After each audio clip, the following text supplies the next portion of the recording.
The remarkable career of Ian Ferguson reads like a story from a sporting novel. He is the epitome of the local boy who supported his club all his life, then went on to win an incredible 23 medals in the League Cup, Scottish Cup and League Championship. Beatley lays it on, it's Ferguson! That is a brilliant goal by Rangers! But like many other boys, his glittering career began in the streets of Glasgow. If you're going to go right back to the beginning, it was when we used to play in the streets in Parkhead, and I was one of the youngest boys there, and I used to play like 11-a-sides with the older boys, and I used to get kicked up and down the place, and that's when I knew I wanted to play football. Ian's determination was noticed in primary school, and he was spotted by scouts from Aberdeen Boys Club who were recruiting in Glasgow. Alex Ferguson had just taken over Aberdeen at the time, and he was trying to get a boys club from Glasgow, and he introduced me to Mr Beck, Sam Beck and Mr John Thompson, and things just went from there. You know, I played from, I think it was under 11s right through to under 18s with these boys. But at 16, mainly due to his slight physique, Ian was called into Alex Ferguson's office to hear the news that every young player dreads. Well, I was actually released from Aberdeen when I was 16.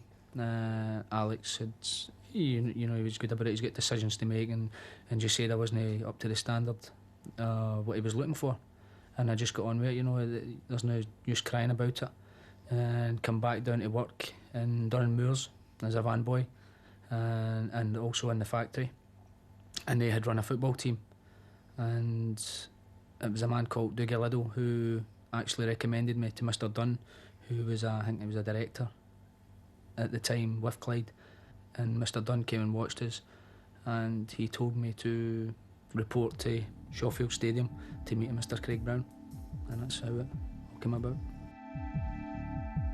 At Clyde, Ian learned quickly, and his hunger for success soon paid dividends. Craig Brown put me in the reserves, and then within, I think it was about 7 or 8 games, actually gave me a chance in the first team. John McVeigh was there, Paul Flexney, Stevie Evans. You know, it was great, just learning for these boys, and it's a learning process, and if you listen and do what the most experienced players tell you, then there'll not be a problem. And as long as you've got a good attitude and you want to win and you're hungry for the success, then you'll do okay. Ian spent 2 successful years at Clyde before the manager of St Mirren, Alex Miller, decided to sign him in 1986 for £65,000. The location of the signing was to be prophetic. It was Alex Miller who bought me, and funny enough signed in the Blue Room at Ibrox. It was right after a Scotland game, and signed there, and Alex was great, gave me all the encouragement that I needed. Paid, I think it was a lot of money for St Mirren. It was like 60,000-70,000, and I've never looked back. Soon after, Alex Miller left for Hibs and was succeeded by Alex Smith, who quickly realised the worth of his young player. He had this natural aggression and will and ambition to be a player. He had a great ambition to be successful. He also had a big opportunity when he left Clyde to go to Liverpool, when Kenny Dalglish was the manager. And he actually turned Kenny Dalglish in Liverpool down because he wanted first-team football. I felt that was an amazing decision from a young lad. And one of the most vivid memories of Ian Ferguson was my first training session when I asked Jimmy Bowen to take the players down. And I went down, and here's this young bleached-haired lad running about, being so aggressive, and being aggressive to people like Frank McGarvey, who was, to my mind, had earned himself the title of being a bit of a legend. And I asked who the young lad was, and Jimmy told me it was a young lad, Ferguson. So that gave me an insight as to his character. Now, you would have normally thought that was maybe a bit of cheek for a young player to speak to a senior pro like that, but not in his case. It was like that with everybody else, and everybody liked him because of that, because of his aggression. And he led on the field. He was only 19, and he was a leader at that age. In 1987, these qualities helped a young St Mirren side to go all the way to Hampden in the Scottish Cup. Ian's contribution was immense, scoring in every round of the competition. It's Ian Ferguson who's taken the responsibility. And Ferguson makes it at the second attempt. After that, excellent save from David Wiley. It's McDowell looking for Chalmers. Chalmers is through. A great chance now for St Mirren. Can he make it?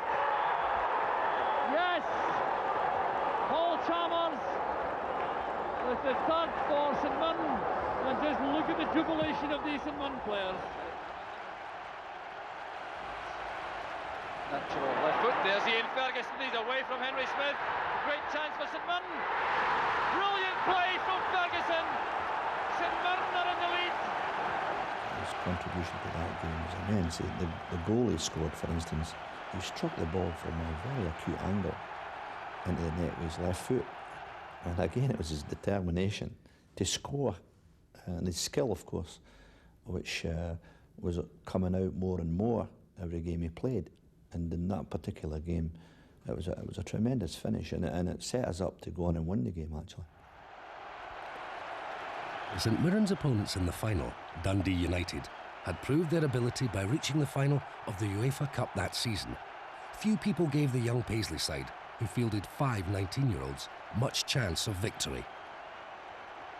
That was one of my worst games, was the Scottish Cup, believe it or not. You know, I wasn't involved that much in the game up until we went into extra time, and that's when I really started to feel as if I was playing a wee bit. Ferguson was always a goal threat.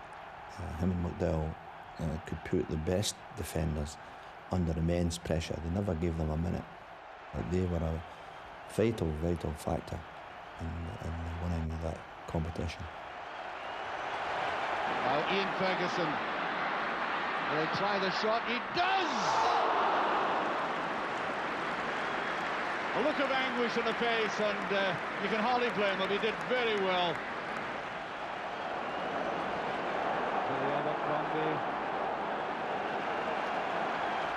On it goes to Ferguson. Great run by Ferguson here. Can he put it away out? Ian Ferguson, one chance in the game, and St Mirren are in the lead. The youngster getting this one opportunity, striding through, and with great calm, scoring the only goal of the game. And there it goes. St Mirren have won the cup. That was obviously one of the greatest days of my life. Winning the Scottish Cup at 20-year-old, scoring the winning goal. You know, it was incredible. Even greater glories were to follow when in February 1988, Ian signed for the club he had always wanted to play for, Rangers. However, the rumour factory had been in overdrive for several months, stating that Ian had been asked 3 times already by Rangers to sign. The first time would have been enough.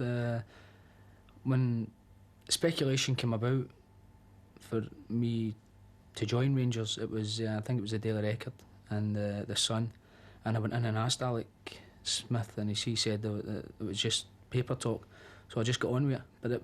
But it was never going away. There was always speculation on the news and the papers, people coming up and speaking to you, players phoning you. You know, it was never ending, and it went on for months and months, and I just had enough of it. And I just went in and seen Alec, and then Alec eventually said that there was interest, and from there on in I just knew where I wanted to go. He didn't want to play for anybody else. I mean, his last game for St Mirren was at Ibrox, and he was waving to the Rangers supporters because he knew he was going to Ibrox, and nothing that I could have said or done was going to alter that. Graham Souness knew what he was wanting, but Walter Smith, they knew what he would do for Rangers. Ian was one of those. When we signed him at the start, he had played up front. He had played as a striker. He had played wide and right for both Clyde and St Mirren. And as I say, up front, midfield was his favourite position. But funnily, I hadn't played a great number of games in that position. When we got him, he was joining Derek Ferguson and Ian Durrant, and we felt then that we had, you know, an outstanding young midfield trio there.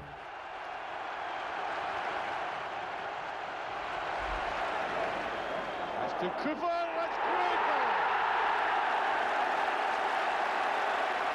Oh, beautifully watched. But that really started with this excellent move by Ian Ferguson, who's been very quiet. Now watch this, the dummy and the finish that went, from that angle right through the goalkeeper. Ian's signing was the most expensive between two Scottish clubs, but even such prestige didn't stave him from the welcome treatment at Ibrox. I think the first team was off, and I was training with the young boys. I think it was John Spencer, David Hagan, all them, and but McCoist and Durant were lurking about, obviously from Glasgow. They came in and wished me all the best and that, and didn't think anything of it. Put my training kit on, and deep heat was in my pants. And before I knew it, I was running over to the training ground, burning. I couldn't get back. I was told to get over to the training ground and train.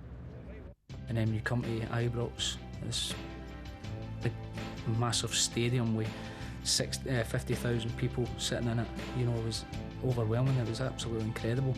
And also, getting in, and no disrespect to Clyde or St Mirren, like getting into train with Terry Butcher, Chris Woods, Ali McCoist, Ian Durant, you know, just was incredible. And it's still incredible getting through that door of the day after being there 11 years. It's still the same feeling I get getting into train with the likes of these players.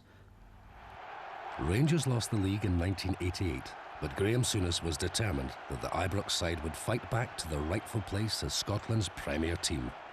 Graham had a big meeting with all the players in the middle of the centre circle and just laid down the law and basically what he was looking for, and he got a great reaction. Ray Wilkins will take the free kick. Goff is in the box once again. So is Butcher. Back to Brown. Blocked by McCarthy. There's McCoist. Deadly finishing by Ali McCoist.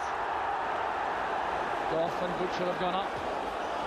It's launched in field by Stevens. There's Butcher. Back with Wilkins. Absolutely magnificent from Ray Wilkins.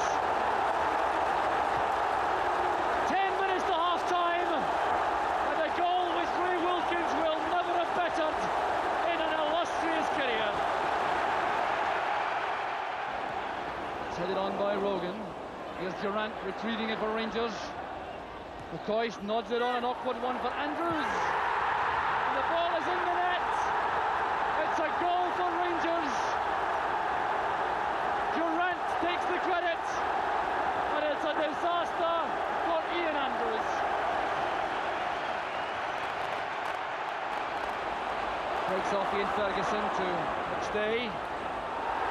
Tackle came from Ferguson, a good one at that.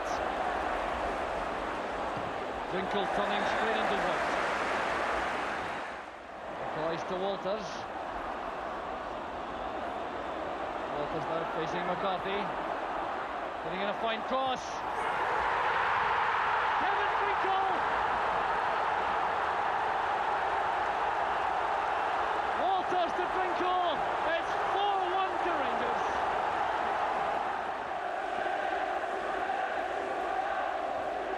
White judging the fight well.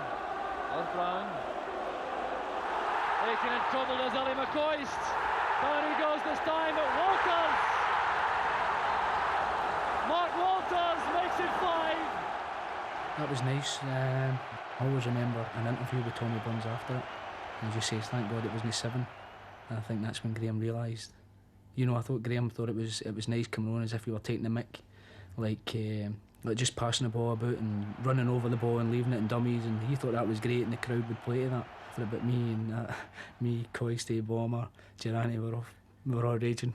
You know, it was one of the ones. Even though we'd won 5-1, we were happy, but you know, we just felt as though we'll never get a better opportunity. You know, there was still 20 minutes to go in that game when we had them rattled. Even in his first full season at Ibrox, Ian was establishing himself as an invaluable part of the Rangers team, missing only 6 league games and scoring crucial goals. One of the most memorable was to bring Ian his first medal when Rangers met Aberdeen in the Skol Cup final.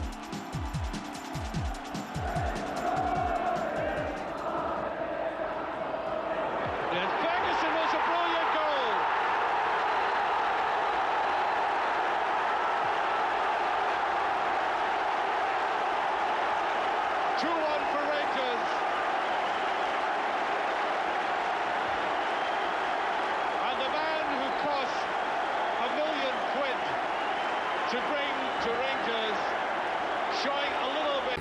His first goal came in the 4-1 victory in January.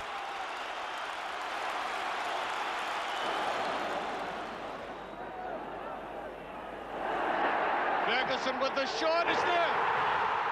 No, I think it was just excitement running towards him, and then I was getting closer and closer, and I just said, "Oh, take a right, get away from there." And no, it was brilliant. Every Rangers fan will tell you, there's nothing better than scoring against your old rivals. With Ian ever present in midfield, Rangers now seem to be on course for the championship. Comes towards Martin with that shot, McCoy's, and Ferguson done it. Brilliantly taken.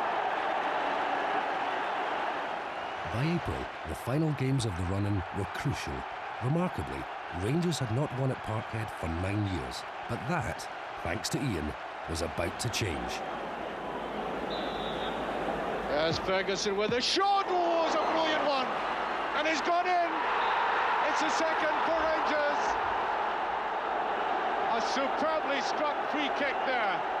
It whistled and brilliantly saved or stopped. And Ali McCoy's just getting in the head in. Rangers are 2 up.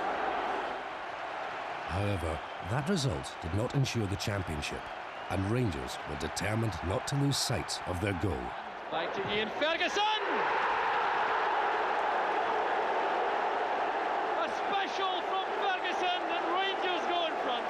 Well, take a look at the power here. Played in by John Brown. Head flick on from Drinkle. Scrambled away by Cooper. Now just look at the stunning power and this right foot shot. Tearing the net out. The 29th of April was to be an historic day for Rangers. It was the day they won the first of their remarkable 9-in-a-row victories, all of which and more Ian would be part of.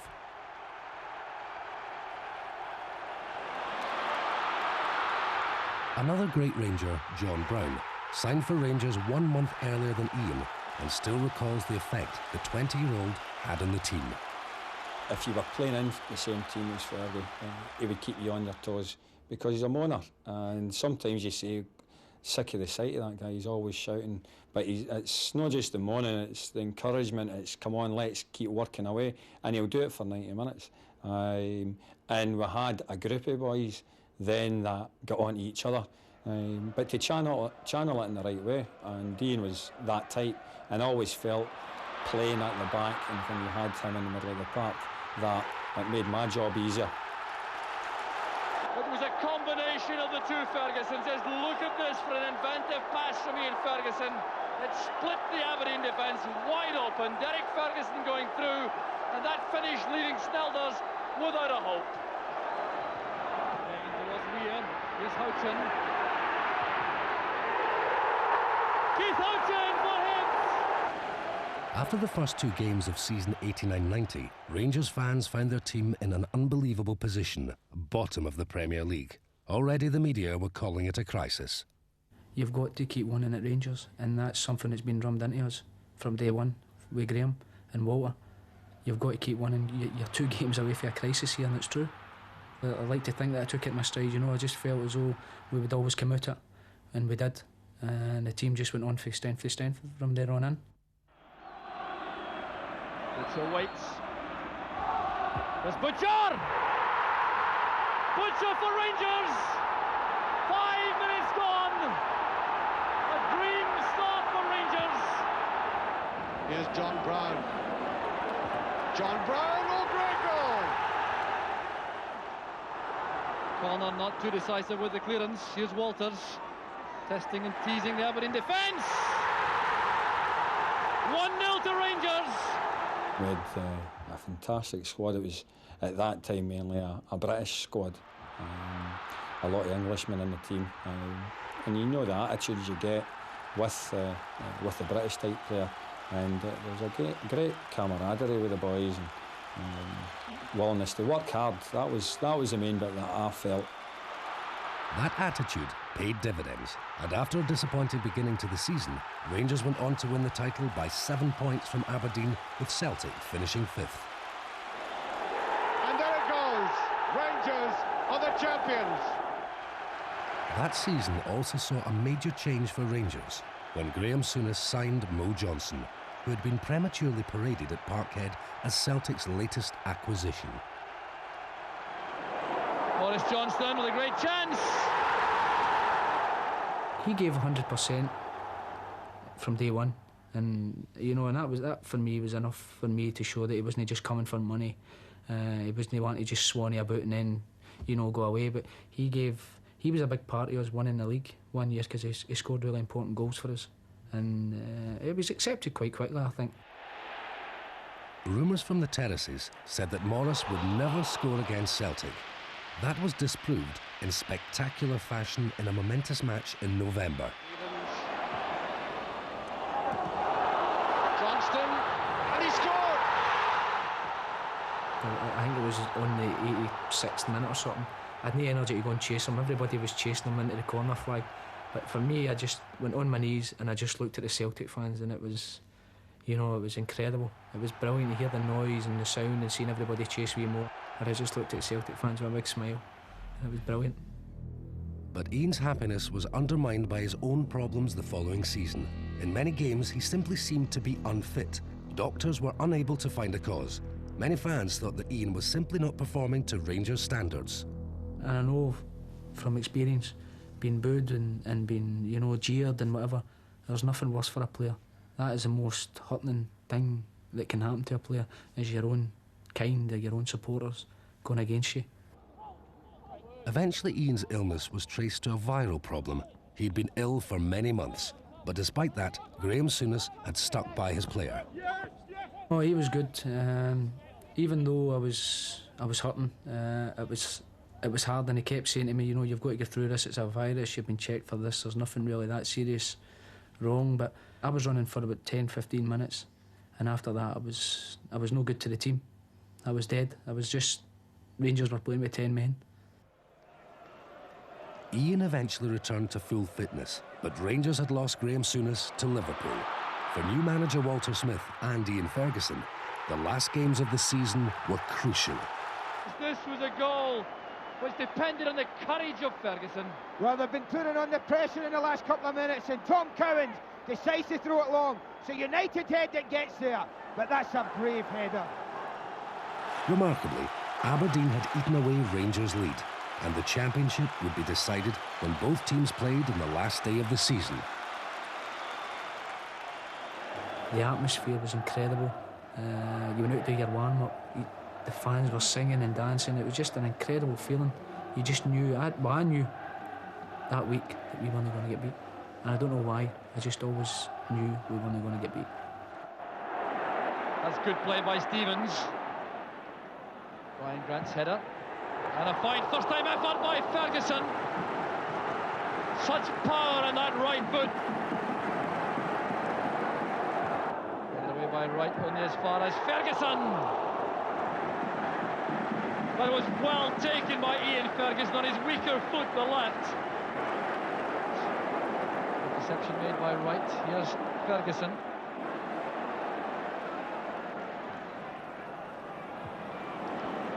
Kimmy's clearance. Walters wants to bring the ball down and take on Wright. Going for the early cross. There's Hateley. It's a magnificent goal for Rangers.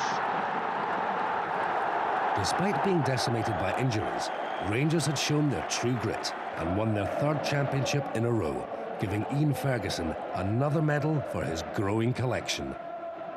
Under Walter Smith, the squad became a solid goal-scoring machine. In his first full season as manager, Rangers scored 101 league goals. It was the shape of things to come. David Robertson retrieves the ball for Rangers. Ian Ferguson available just inside, trying to set himself a shooting chance. Oh, that's brilliant play from Ferguson. A goal of genuine quality and hugely enjoyed by the Rangers supporters.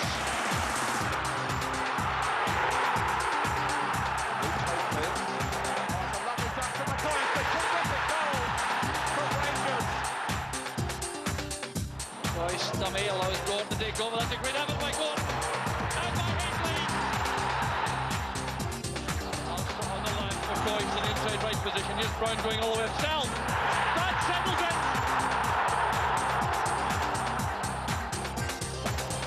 Gordon, back to McCoist!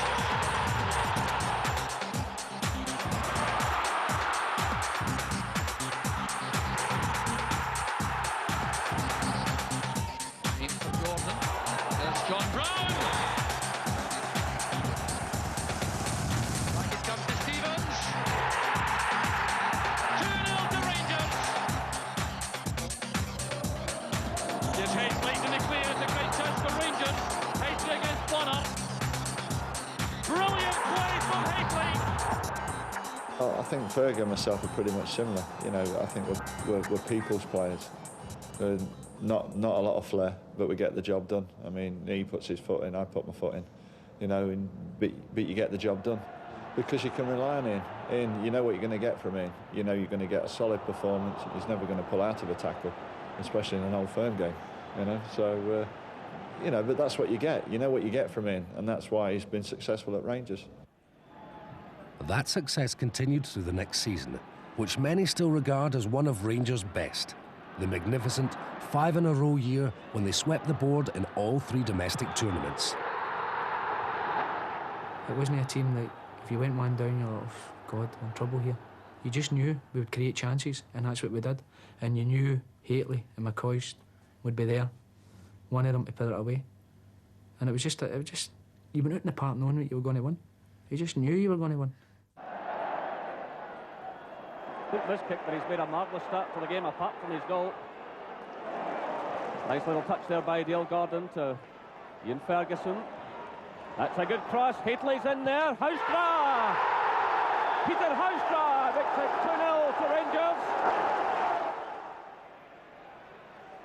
The team Rangers eventually beat into second place were Aberdeen. In their first clash of the season, the Ibrox side showed the determination that would take them to the treble.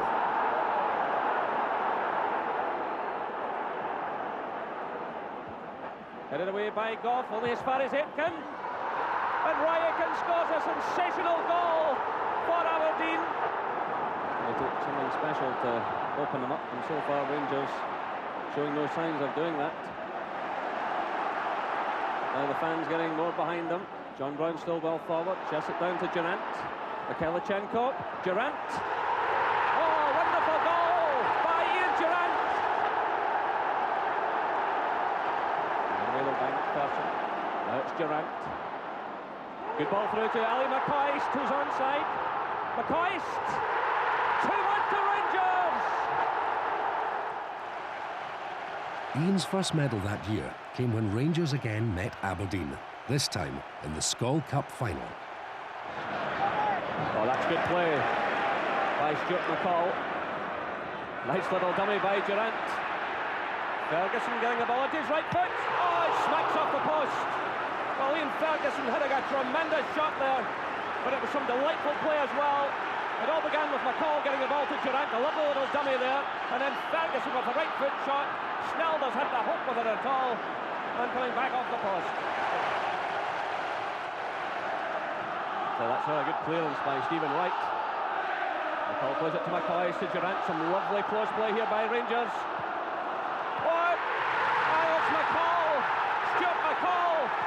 Blunder in the Aberdeen defence.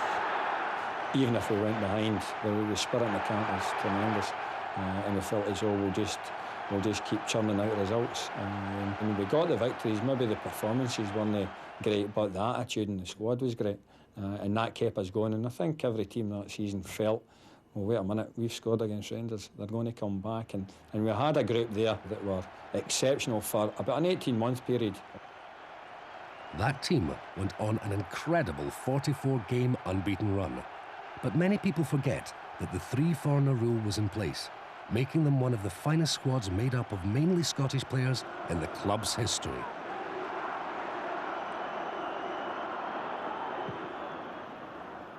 And they got him taking every advantage, finds Hateley. In comes Dale Gordon. Ali McCoist there. Here's Ian Durant. Ian Durant scores for Rangers. The pressure's still on. Stephen back to Brown, making for the byline. Back with Ferguson. It's been coming for some time. The next match against chasing club Aberdeen came at Ibrox in March. Rangers had to win to ensure the title. Once again, Ian Ferguson was there to deliver the victory. Well, the pace just continues. This is great play by McCall. Paisley lays it off, it's Ferguson! That is a brilliant goal by Rangers. Brilliantly laid off by Paisley. It all began with persistent running by McCall. It was played through to Paisley and he laid it off to Ian Ferguson. The championship was won at Airdrie after a gruelling season during which Ali McCoist broke his leg on international duty. But Ian made sure that Ali wouldn't miss out on the celebrations.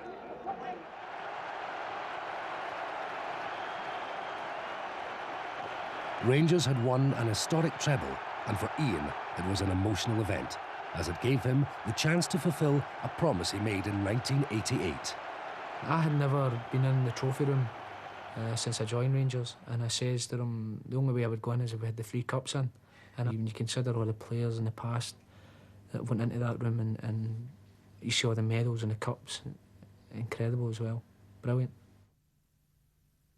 Like every great player at a great club, the pressures of the modern game can be enormous. Ian therefore places great importance on his family life, with his wife Suzanne and children Stephanie and Jordan. Well done. Doesn't really bring it back home, do you? You used to. You used to. You just. There's times you've got to have your family and times you've got to have your work, but you try and keep your football side to the football side, and you try and keep your family life for your family life. Well, you don't get to do the normal things like going shopping and things like that. I don't think there's ever been a day we've went shopping together into the town. Just when we've went home. You can't get in the town, or you can't go shopping with them without somebody shouting things at you or saying things to you. And it's just the way I'm on now. I just don't like going shopping with. You get used to it. You get used to going shopping yourself. But to Stephanie and Jordan, their dad is just like any other father who leaves each morning for his work. I don't think they realise. I mean, they know he plays for Rangers, but to them it's just his work.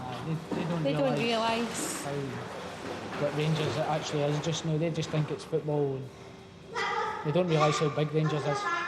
No, they don't. It's just their daddy goes to work and that's it. I suppose when they get a wee bit older it'll be different, because you know, the kids at school talking about their daddy playing football, and it'll be that time I'll be old. You'll be old and you'll not be playing. In September 1999, there was another addition to the Ferguson family, when Chloe was born. I've never had a boy, so at the end of the day, it's not something that I miss. No, I'm delighted, as long as she was healthy. That was the main thing. It would have been nice, but never happened. It's not one of the things I'd sit and moan about, oh, I should have had a boy. No, definitely not. Delighted with the 3 girls, and that's it. Well, 4 really, aye. But in years to come, you know, I've just got to think about another 3 investments, because I've got 3 weddings to pay for. No, just get a big difference for a daddy when he grows up and has 4 women to cope with in the house. No, she's been fine. A wee bit. She's like her ma. No, she's like her daddy. She's moany. Back in 1993, Rangers were powering their way towards another title with the prospect of a back-to-back treble. And as usual, Ian was at the forefront of the campaign. Ferguson! Rangers take the lead. Excellent play by Rangers. And Ian Ferguson puts them in front.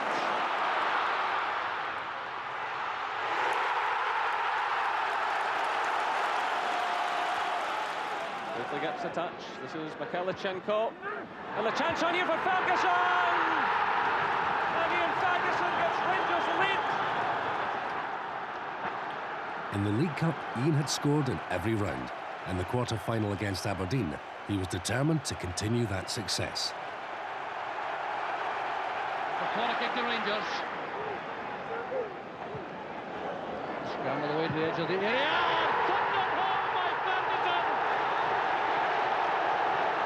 He's been hovering there all situations. And that was a magnificent strike with his left foot.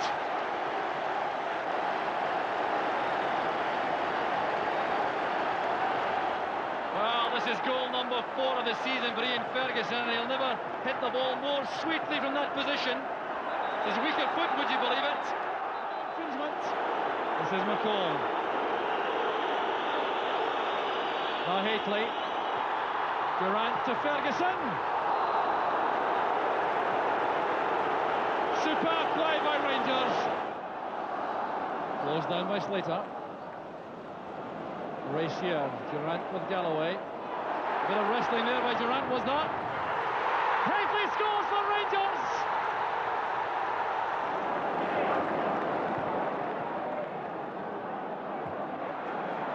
Ferguson to Durant. Hateley return pass. There's Durant. The opening goal for Rangers. So David Robertson will launch one perhaps into the penalty area here. The long throw looking for Hateley's flick on. That's McCoy's with the acrobatic effort. McCoy's does it for Rangers. He scores in the most spectacular fashion. That victory gave Ian his 4th League Cup medal. The success was due to the now legendary Rangers team spirit, which united the whole squad. After returning to Ibrox, Ian was keen to show their all-for-one spirit.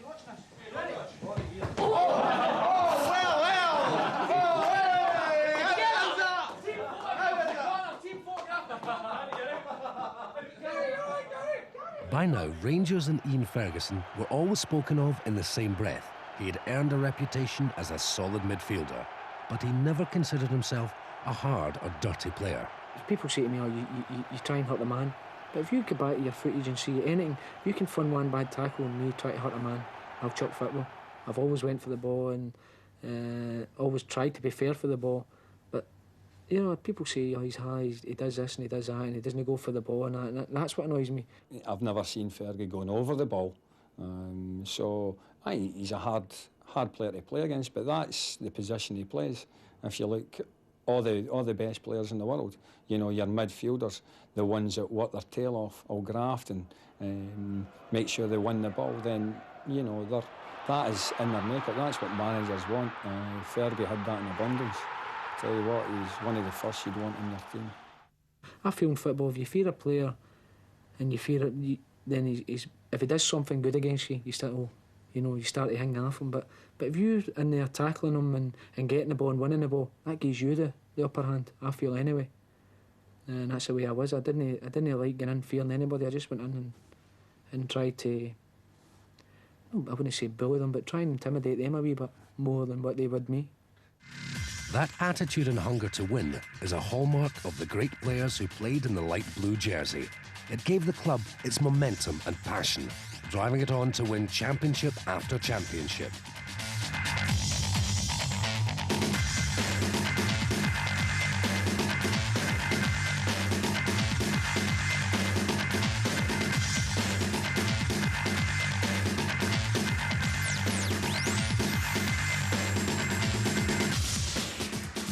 Loudrup was special.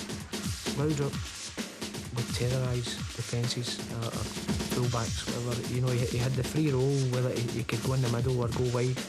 Again, he was a great provider for Matt Hateley. It was a great combination there with the two as well. That season, every Rangers supporter wanted their team to crush the Celtic challenge. The Parkhead side could only manage 4th place, finally trailing Rangers by 18 points. But in mid-season, a good performance against Celtic was crucial. Again, Ian was there to provide another great performance. Well, Miller could get in here. Ferguson does. Ian Ferguson against the run of play in truth, but Rangers lead. Whenever Fergie appeared in the games, you felt as though you were in with a great shout to win. I know it takes a living on the park, but there's certain players that you look to in the Old Firm games to upset certain ones. he was a big part over the years involved in the games. In the late 1990s, Celtic had rebuilt their stadium to hold 60,000 fans. It is considered by some to be an intimidating venue for visiting players. People say that to me, you feel intimidated. You don't. You know, when the Gee Rangers, this wee bit in the corner where there's about 6,000-7,000, they make more noise than what the Celtic fans do. You actually can hear the Rangers fans more than what you can the Celtic fans. You want to play in these games. These are the games you want to play. These are games you die for. You want to be in playing against Celtic. If you feel intimidated or overawed with the situation, you shouldn't be there. Well, that's good play, good footwork. Looking for Cleland. Great header! Alan Cleland for Rangers! We had a good dressing room there, with good characters in them. And I mean, Ian Ferguson, without a doubt, is a Victor Meldrew of Scottish football. Fergie moans about anything and everything, and that became a part of the dressing room. It's all right, it's just Fergie. But when it came to Celtic games, you knew there was an edge. Tease build up to the game when he would be going about like a bear with a sore head, and he always made sure that everybody was on edge for that game. I might shout and bawl in the dressing room or whatever after games, or but it's just because if it's a defeat, I'm hurting, and that's my way of expressing it. You know, getting it out, try to get it out of my system as quickly as possible. But if you win, you know, it's a different kettle of fish. It's the most happiest feeling you can get in football for me. Anyway, I've not had any better. I want Rangers to win all the time because Celtic are our closest rivals. Old rivals, and it's went on for many years, and it will continue to go on for many years. I don't beat about the bush. That's good play by Solenko. McCoy says Gascoigne racing through the middle. It's great play for Rangers, and Gascoigne has scored! It may seem unbelievable to some, but True Blue Ian was brought up in Janefield Street, literally in the shadow of Celtic Park. This is where the house used to be in Janefield Street. As you can see, it's no longer here. A lot of great memories here. Growing up as a youngster, and Barrowfield just over there. I don't know if you can see it, and Parkhead's just here, as you can see how close I was to staying right next to Celtic Park. And I used to play football just over there in the graveyard, where there was a big gap, where it was sort of the way the gravestones were laid out, it was like goals and goal posts, so we used to have a kickabout over there with the boys. Being a Rangers fan and so close to them, and then actually playing for Rangers, you know, is something special for me anyway. As I've said to you, I don't think people realise how close I really was to Celtic Park. You know, you're talking 50 yards or so. Amazing. As I said, we'd really had a happy childhood here and really enjoyed it. Apart from that. One of the most important Old Firm games in Ian's career came during Rangers' 9-in-a-row season. Mathematically, the result would not decide the championship, but Glasgow was like a pressure cooker that week. Both clubs and their supporters knew this match was the big one.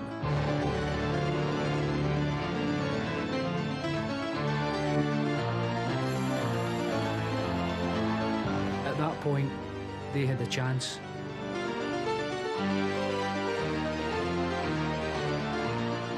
We were more concentrating on the 9 in a row and going for the league, and we stood up to be counted that day.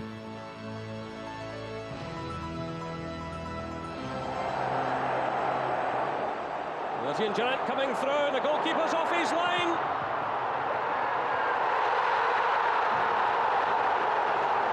Rangers sensationally take the lead, and Stuart Kerr got into all kinds of difficulty here. It was Alberts who swept the ball through.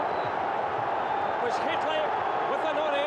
He got the merest touch on it, and then Stubbs headed it into the path of Durant. The goalkeeper had already left his line. Malky Mackay had the chance to clear, but really it was Wonderland there from Celtic. So again, Celtic push everyone forward. They don't have the height though to worry the Rangers defence.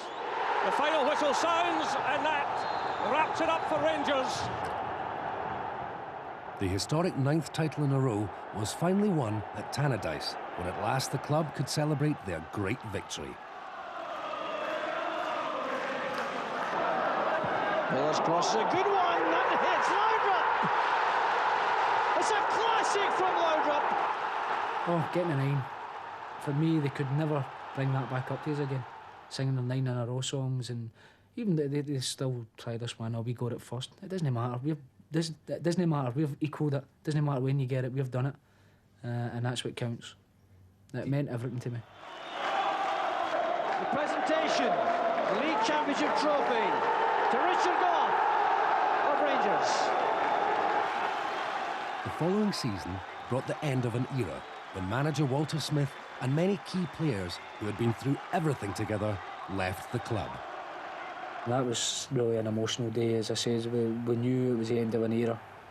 You know, all these players that we were all brought up with during 3, 4, 5, 6, 7, 8, right up with a 9. You know, it was like part of your family was leaving you. And as I say, that's what it was like, because we were all like brothers. We went out together, we played together, we went to pubs together, we went for meals together. You done everything together, and knew that was just splitting up. Even Walter and Archie, you know, it was really sad. As I say, and I'm not ashamed to say it, you know, we all had a hug and a greet together, and everybody was. It was just really an emotional night. But for Ian, there were even more glories ahead in season 98-99. Rangers won the League Cup and the League Championship. Only the Scottish Cup was left to complete a glorious treble. And that was probably one of the best feelings I've had at Ibrox. To be out for 5.5 months and come back in to a Rangers Celtic, going for a treble, it says everything to me. That to me meant everything. That was fantastic. I can't put it into words how I feel, and it makes me want another treble as well, which was really important to me. Vidmar, Wallace, and Rod Wallace again! That's the breakthrough!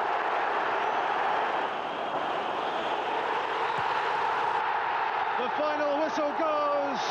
Rangers have won the treble.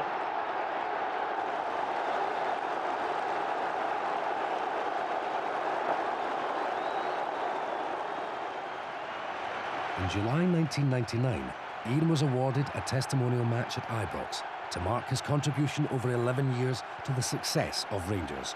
The loyal fans turned out in their thousands to pay tribute to a great Rangers player.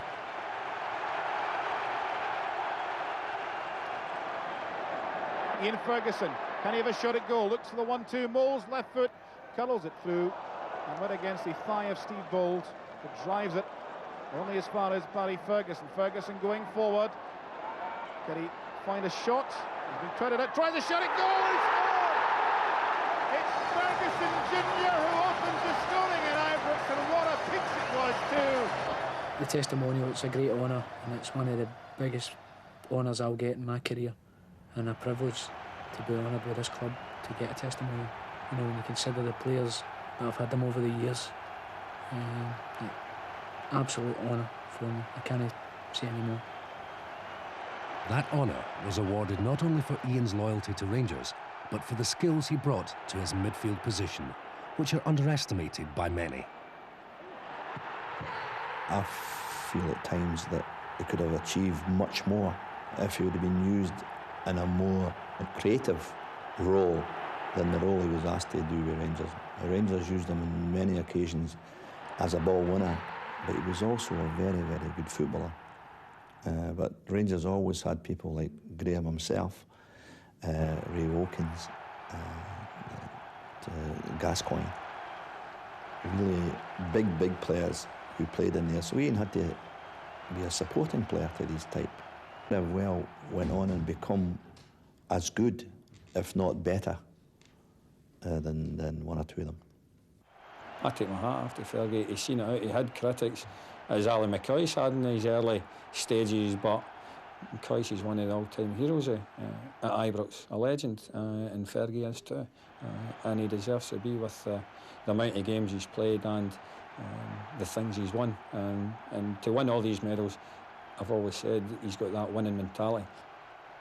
But for Ian, one of the most important factors in his success has been the Rangers fans, who have stuck with them through the good times and the bad.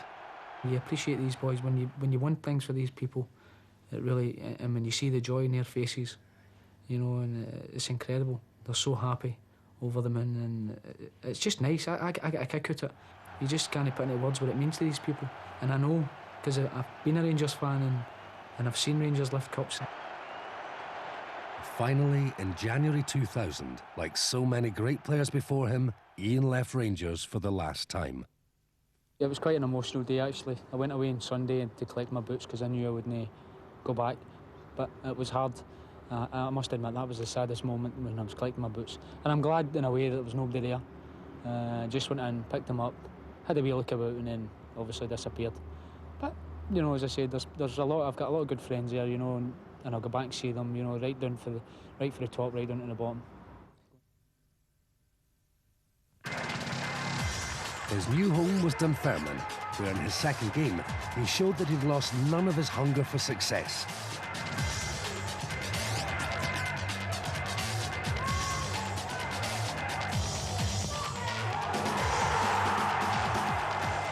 Ian realised that signing for Dunfermline and dropping down a division was not going to be an easy option, even for a player of his experience. Well, I'm under no illusions here. I know it's going to be hard. It's going to be difficult. You know, there's going to be players want to play against you every week. It'll be because of the reputation of being with Rangers, and they'll be up for it, you know. And I've just got to combat that. At the end of the day, you know, the manager, if he doesn't think I'm pulling my weight or he doesn't think I'm doing my job, then obviously I'll be out. It's as simple as that. But I'm hoping that I can do my job, and I'm hoping to get back playing maybe 4 or 5 games. Then the Dunfermline fans will maybe see the best of Ian Ferguson starting to get playing again. Every team in the country, maybe apart from Rangers, Celtic at this moment, are looking for players like that. You know, not only his football quality, which is undoubted, but his leadership and his will to win. And that's why we signed him, because we badly needed somebody like that. He's got to be Jimmy Nicholl and my right-hand man on the pitch, to be honest. Fella's enthusiastic, loves the game, and I'm sure would want to play the game for as long as he can. Fit, looks after himself. Don't know what other bad habits he has, but I know he doesn't drink, but I'm sure he's got other things up his sleeve that might shorten his career. But I don't think so. I mean, there's a difference in being experienced and over the hill. There's no point in being experienced and he can't run. If he keeps his fitness and his enthusiasm for the game, he'll certainly do it. I hope he does a job for Dunfermline the next few years, and maybe even longer. Since the foundation of Rangers, there have been very few players who have achieved the success of Ian Ferguson. No matter what his future holds, he will always be regarded as one of the greatest Rangers in the club's proud history.